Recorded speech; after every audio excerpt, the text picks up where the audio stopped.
बकासूर येणार आहे, मथुर येणार आहे, मोठा सोन्या येणार आहे, शरद पण एक मोठी जमले लाडूची आणि लक्षाची 9 तारखेचा चांगलाच नियोजन केलेलं आहे. आणि पब्लिकसाठी बसायला तर स्टेडियम टाईप केलेलं आहे आणि पूर्ण बॅरिकेड आहे. नमस्कार मित्रांनो, स्वागत आहे. आता आपण आलो इताड्या पाटीला. इताड्या पाटीचा 70% काम झालेलं आहे. अजून बाकी आहे 30%. टेजचा बाकी आहे ना, पाटीला रॅलिंगचा बाकी आहे. बाकीचे सगळाच झाले ना, बाकी बॅनर लावायचा बाकी आहे. आपल्या ब्लॉगमध्ये कंटिन्यू सगळं दिसेल आणि रस्ता कसा काय ते आपण दाखवलेलं आहे आपल्या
लाचा काय आणि एकदम पद्धतशीर डूब पण जाम भारी मानले ना, मागं जागा पण जाम आहे. म्हणजे जास्ती गाड्याला तरी काही एवढा याने होणार ना, गाड्या फाटावर सुटतील ना. फाटी तर एकदम जबरदस्त आहे, लांब लचक आणि सरळ एकदम ना. डुबाचं पण टेन्शन नाही, पब्लिक आतमध्ये यायला चान्सच नाही, कारण की पुरं पण रॅलिंग आहे ना, इकडं पण रॅलिंग आहे. नाही डुबाच्या इथल्या गाडी फाकाचा विषयच नाही, कारण की पब्लिक जाम राहणार आहे. तर चला फाटीचा आनंद घ्या. 9 तारखेला या सगळ्यांनी अड्ड्याला ना. अड्डा मोठा होणार आहे, कारण की नियोजन जामच टाईट आहे, कारण की पब्लिकला आतमध्ये यायला चान्सच ठेवले नाही. तर चला कंटिन्यू राहा आपल्या ब्लॉगमध्ये. परवा अड्ड्याला नक्की या शकता. स्टँड पण लांब लचकात, काय बघायला मजा येईल एवढ्या उन्हामध्ये. एवढी पब्लिक बसेल स्टँडमध्ये. ऊन पण एकदम कडक आहे. या उन्हाचा तापा असला तरी काही फरक नाही पडणार, कारण की स्टँडमध्ये बसून आपण आनंद घेऊ शकता. दाल मुंडी खा, मटण खा, सगळी सेवा होणार आहे. कारण की त्याच्यासाठी पण इकडे या बनवल्या कॅन्टीन बांधल्या छोट्या छोट्या. नमस्कार दादा. नमस्कार. आपल्या पार्टीचा नियोजन 2 महिने आधी झालेल, कसं काय मग नियोजन खूप सुंदर आहे आणि जगन शेठचा खूप आभारी आहे आम्ही, कारण आपल्या भागात भिवंडी तालुका असा एवढा मोठा नियोजन आणि आपल्या ठाणे रायगड जिल्ह्यात एवढा मोठा नियोजन आज पहिली बार होते पिंजोरचं. पब्लिक असली तर पब्लिकचं नियोजन कसं काय होईल? आता पब्लिकसाठी बसायला तर स्टेडियम टाईप केलेलं आहे आणि पूर्ण बॅरिकेड आहेत. पब्लिक मध्ये न्यायचा काही सवालच राहणार नाही. नाही, पूर्ण पब्लिकसाठी बसायला स्टेज बनवून त्याला मांडव घातलेलं म्हणून, कारण पब्लिकला पण ऊन लागायला नको, असं म्हणजे उन्हात राहण्याचा त्रास नको ना. ऑलेंडर जर असतीलच म्हणून पब्लिक मध्ये भरपूर आहेत. आणि पार्टीचं नियोजन बघू शकता. पब्लिकला बसण्यासाठी खूप मोठे स्टँड केलेले आहेत. आणि मग दादा कसं काय 9 तारखेला किती वाजता अड्डा चालू होईल? 9 तारखेला अड्डा होईल 9 वाजता चालू. 9 वाजता चालू आहे. नाव नोंदणी किती वाजेपर्यंत चालू राहील? दुपारी 3 वाजता फक्त, त्यानंतर नाव नोंदणी बंद पूर्णपणे बंद राहील. कसं आहे मामा 9 तारखेला कसं काय? 9 तारखेचा चांगलाच नियोजन केलेलं आहे आणि आम्ही कमिटी पूर्ण 8 वाजल्यापासून मैदानावर सज्ज राहणार आहे.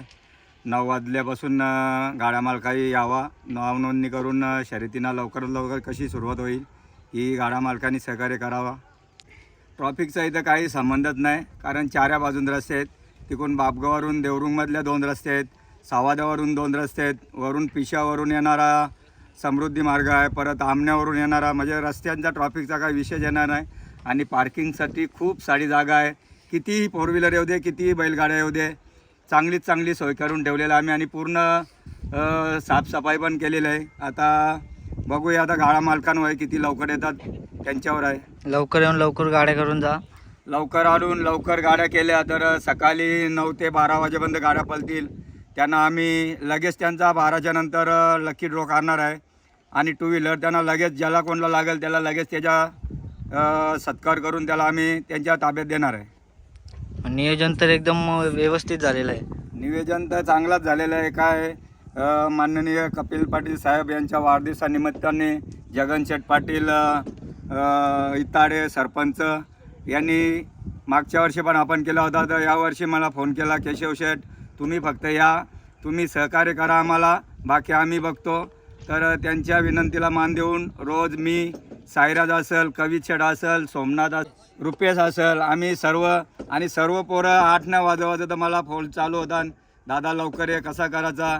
आणि त्यांच्या विनंतीला मान देऊन मी रोज येऊन थोडीशी त्यांना माहिती देतो आणि त्याप्रमाणे ते सर्व मैदानाचं आयोजन व्यवस्थित केलेलं आहे आणि खूप मेहनत केलेलं आहे. आणि कमिटी बोललं तर जवळजवळ 100 पोरं आहेत कमिटीवर. काय पोरांचं काय टेन्शन नाही. प्रेक्षक आहे, फक्त सहकार्य करा आणि बसायला पण चांगला स्टँड असं केलेला आहे. तर पब्लिकनी सहकार्य करावं आम्हाला. काय जेवढ्याच चांगल्या अड्डा पार कसा पाडल ह्यो पब्लिकच्या हातात आहे. काही सहकार्य करावं पूर्ण. त्यात कुठली कुठली बैला दिसतील? अड्ड्यात बैला पूर्ण येणार आहेत.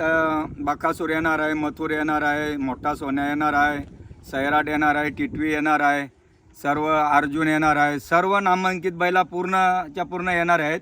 आणि त्यांचं कॉल मला चालू आहे. आता शरद पण एक मोठी जमले लाडूची आणि लक्ष्याची श्यामदलवीची, ती पण 2-2 गोंड्यावर जमल्या आणि अनेक भरपूर शर्ती जमल्यात. तर सर्व बैलाही तशी येणार आहेत आखी नामांकित. आणि घाटावरनं पण पूर्ण बैला नाशिक भागातले येणार आहेत आणि चांगला अड्डा होईल. त्यांच्या रायाचं कसं काय मग? रायाचा जगनशेठ पाटील सरपंच इताडे व ग्रामस्थ मंडळ इताडे यांनी त्यांची राहण्याची पण सोय केलेली आहे आणि जेवणाची पण पूर्ण सोय केलेली आहे.